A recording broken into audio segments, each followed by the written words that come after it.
High student, study science by Shubhankar তোমাদের স্বাগত। আমি শুভঙ্কর মণ্ডল। শুরু করছি তোমাদের দশম শ্রেণী অর্থাৎ ভৌত বিজ্ঞান ও পরিবেশ পরিচয়। মাইতি বেরা সাতটার লেখা, অর্থাৎ সাতটা পাবলিকেশনের বই। যে দশম শ্রেণী তোমাদের টেক্সট বুকটা রয়েছে, সেই টেক্সট বইয়ের চ্যাপ্টার ওয়াইজ যে কোশ্চেন আনসারগুলো রয়েছে, চ্যাপ্টার ওয়াইজ অনুশীলনের যে প্রশ্ন, সেই সলিউশনগুলো করানো হবে।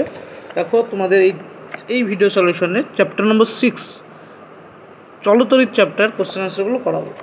দেখো তার অনুসরণের প্রথম প্রশ্ন কি রয়েছে।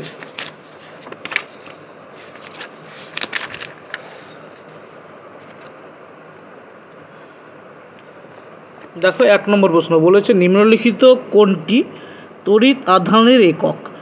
ভোল্ট, কুলম্ব, ওহম ও ওয়াট। এর মধ্যে কোনটি তড়িৎ আধানের একক? কুলম্ব হচ্ছে তড়িৎ আধানের একক। কুলম্ব তড়িৎ আধানের এসআই একক, আর সিজিএস একক হচ্ছে কি স্ট্যাট কুলম্ব বা ইউসিউ আধান। 2 নম্বর বলছে, তড়িৎ আধান সংক্রান্ত কুলম্বের সূত্রটি প্রযোজ্য যখন দুটি তড়িৎ আধানের, এতে কি বলছে, একটি বিন্দু অপরটি গোলাকৃতি, দুটোই গোলকাকৃতি। সি একটা বলছে একটি বিন্দু অন্যটি বিস্তৃত, আর ডি বলছে দুটি বিন্দু। উত্তর কী হবে আমাদের? দুটি বিন্দু। কুলম্বের সূত্রটি প্রযোজ্য হবে, কারণ কুলম্বের সূত্রে প্রথমেই বলেছে যে কোনো দুটি বিন্দু আধানের মধ্যে ক্রিয়াশীল আকর্ষণ বা বিকর্ষণ বলের মান। এবার আমাদের বিন্দু আধানের মধ্যে, তাই উত্তর হবে আমাদের বিন্দু আধান। দেখো কোশ্চেন নম্বর 3 বলছে, নিম্নলিখিত ভৌত রাশিগুলির মধ্যে অ্যাম্পিয়ার কোনটি? এদের মধ্যে অ্যাম্পিয়ার কোনটি? Option A coulomb second, option B volt per ohm, option সিতে বলছে ভোল্ট ওহম, অপশান ডিতে বলছে ভোল্ট ইনভার্স ওহম। আমরা জানি অ্যাম্পিয়ার যে ওহমের সূত্র আছে, ওহমের সূত্রে ভি সমান কত? আই আর। এখানে আই সমান কী পাবো আমরা? ভি বাই আর। তাই ভোল্ট, ভি হচ্ছে কিসের একক? ভি এর একক হচ্ছে ভোল্ট, ভি এর একক হচ্ছে ভোল্ট, আর আর এর একক কি? ওহম। তাই কী আসলে এটা? ভোল্ট ওহম ইনভার্স সমান কি না অ্যাম্পিয়ার। তো অ্যাম্পিয়ার বলতে আমরা কাকে বোঝাবো? অ্যাম্পিয়ার বলতে আমরা ভোল্ট ওহম ইনভার্সকে বোঝাবো। উত্তর কোনটা হবে? Volt ohm inverse, option number B এরটা। নেক্সট কত নম্বর কোশ্চেন? কোশ্চেন নম্বর 4 বলছে, নিচের এককগুলির মধ্যে কোনটি রোধের এসআই একক? Volt, ampere, coulomb, ohm. এর মধ্যে কোনটি রোধের এসআই একক? ওহম হচ্ছে রোধের এসআই একক। তারপর বলেছে 5 অপরিবর্তিত উষ্ণতায় কোনো পরিবাহীর দুই প্রান্তের বিভব প্রভেদ ভি এবং পরিবাহীর মধ্য দিয়ে তড়িৎ প্রবাহ মাত্রা আয় হলে কোনটি সঠিক?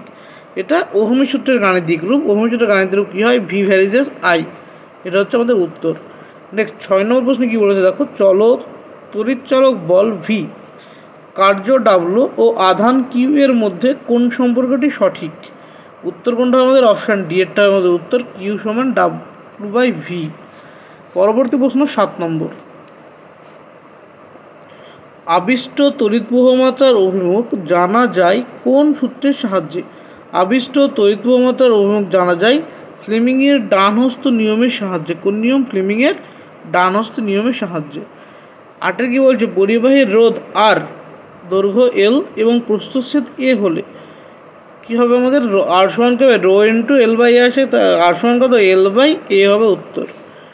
প্রশ্ন নম্বর 9, নিচের কোনটির রোধাঙ্ক উষ্ণতা বৃদ্ধির সঙ্গে সঙ্গে হ্রাস পায়? রোধাঙ্ক উষ্ণতা বাড়ালে হ্রাস পায় কার ক্ষেত্রে? না অর্ধ পরিবাহীর ক্ষেত্রে। তারপরে কি বলেছে দেখো 10 সুইচকে যুক্ত করা হয় অপশান এ লাইভ তারে, অপশান বি নিউট্রাল তারে, অপশান সি আর্থ তারে, অপশান ডি আর্থ তার অথবা নিউট্রাল তার। উত্তর কী হবে আমাদের? উত্তর হবে আর্থ তার অথবা নিউট্রাল তার।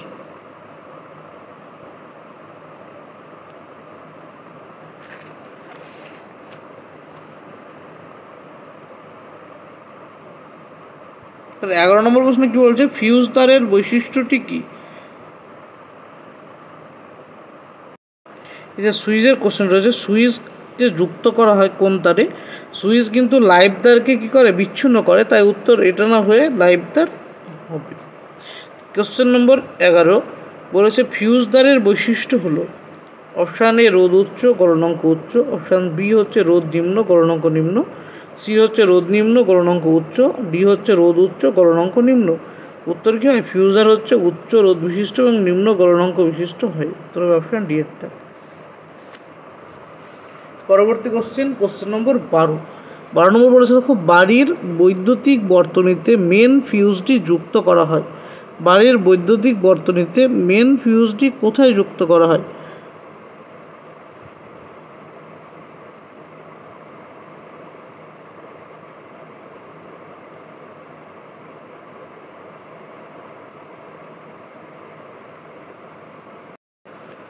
যেটা বৈদ্যুতিক বর্তনীর মেন ফিউজ বা মেন সুইচ সেটা লাইভ নিউট্রাল উভয় লাইনকেই বর্তনী থেকে বিচ্ছিন্ন করতে পারে।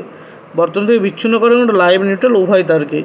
13 নম্বর কোশ্চেনে কি বলেছে দেখো, গৃহস্থলীর বৈদ্যুতিক বর্তনীতে যন্ত্রপাতিগুলি কোন সমবায়ে যুক্ত থাকে? বৈদ্যুতিক যন্ত্রের সমান্তরাল সমবায়ে যুক্ত থাকে।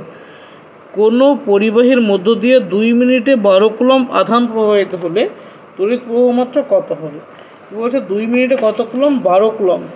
আমরা কি জানি, তড়িৎ প্রবাহ মাত্রা সমান তড়িৎ প্রবাহ মাত্রা আই সমান কত হয় না, Q/T হয়। কিউ কত দেওয়া আছে এখানে? কিউ দেওয়া আছে কত? 12 কুলম্ব। কিউ সমান কত দেওয়া আছে? 12 কুলম্ব বাই টি কত দেওয়া আছে? 2 মিনিট। তো 2 মিনিটকে সেকেন্ডে নিয়ে গেলে কত হবে? 12 কুলম্ব বাই 120 সেকেন্ড। তো এটা কাটলে কত? 1/10 সমান কত? 0.1 কুলম্ব পার সেকেন্ড, মানে 0.1 অ্যাম্পিয়ার। উত্তর কোনটা আসলে আমাদের? উত্তর আসলে অপশান বি, 0.1 অ্যাম্পিয়ার। পরবর্তী প্রশ্ন দেখো, কোশ্চেন নম্বর 15 বলেছে যে 40 ওহম রোধ বিশিষ্ট একটি পরিবাহীর মধ্য দিয়ে 0.2 অ্যাম্পিয়ার তড়িৎ প্রবাহিত হলে পরিবাহীর দুই প্রান্তের বিভব প্রভেদ কত? দুই প্রান্তের বিভব প্রভেদ কত হবে? বলেছে 40 ওহম রোধ বিশিষ্ট একটি পরিবাহীর মধ্য দিয়ে 2 অ্যাম্পিয়ার তড়িৎ প্রবাহ হলে বিভব প্রভেদ কত হবে? তো আমরা কি জানি, ওহমের সূত্র অনুসারে, যে ওহমের যে সূত্র রয়েছে, ওহমের সূত্রানুসারে কি জানি, ভি সমান আই আর। ওহমের সূত্র অনুসারে কি জানি আমরা? ভি সমান আই আর। এর মধ্যে অর্থাৎ ভি আই আর আর এমান দেওয়া আছে, আর কত, আই কত দেওয়া 0.2 আর দেওয়া আছে 40। তো গুণ করে কত হবে? 8 ভোল্ট। তো এই দুটো গুণ করলে কত হচ্ছে? 8 ভোল্ট। আসলে কত দেখো, ভি সমান কত? আই ইন্টু আর। আয়ের মান দেওয়া আছে 0.2, আর এর মান দেওয়া আছে 40, গুণ করলে আসছে অর্থাৎ 8 ভোল্ট। এটা হচ্ছে আমাদের উত্তর, অপশান ডি। দেখো পরের কোশ্চেনটা কি আছে, তড়িৎ আধান সংক্রান্ত কুলম্বের সূত্রটি প্রযোজ্য হয় যখন দুটি আধান, এটা কোশ্চেন একবার করে, এটা কোশ্চেনটা ছিল, কোশ্চেনটা রিপিট কোশ্চেন হয়েছে। কোশ্চেনটা ছিল কোশ্চেন নম্বর 2। তো উত্তর কী হবে? কুলম্ব সূত্রটি প্রযোজ্য হবে কখন? যখন দুটি বিন্দু হবে। এটা গেল। এই পর্যন্ত এমসিকিউ শেষ হচ্ছে। পরবর্তী কোশ্চেনগুলো অর্থাৎ 2 নম্বরে অতি সংক্ষিপ্ত উত্তরধর্মী প্রশ্ন, এটা পরবর্তী ভিডিও পার্টে আপলোড করা হবে। থ্যাংক ইউ, স্টাডি ওয়েল, এবং ভালো লাগলে অবশ্যই চ্যানেলটিকে শেয়ার করে দেবেন।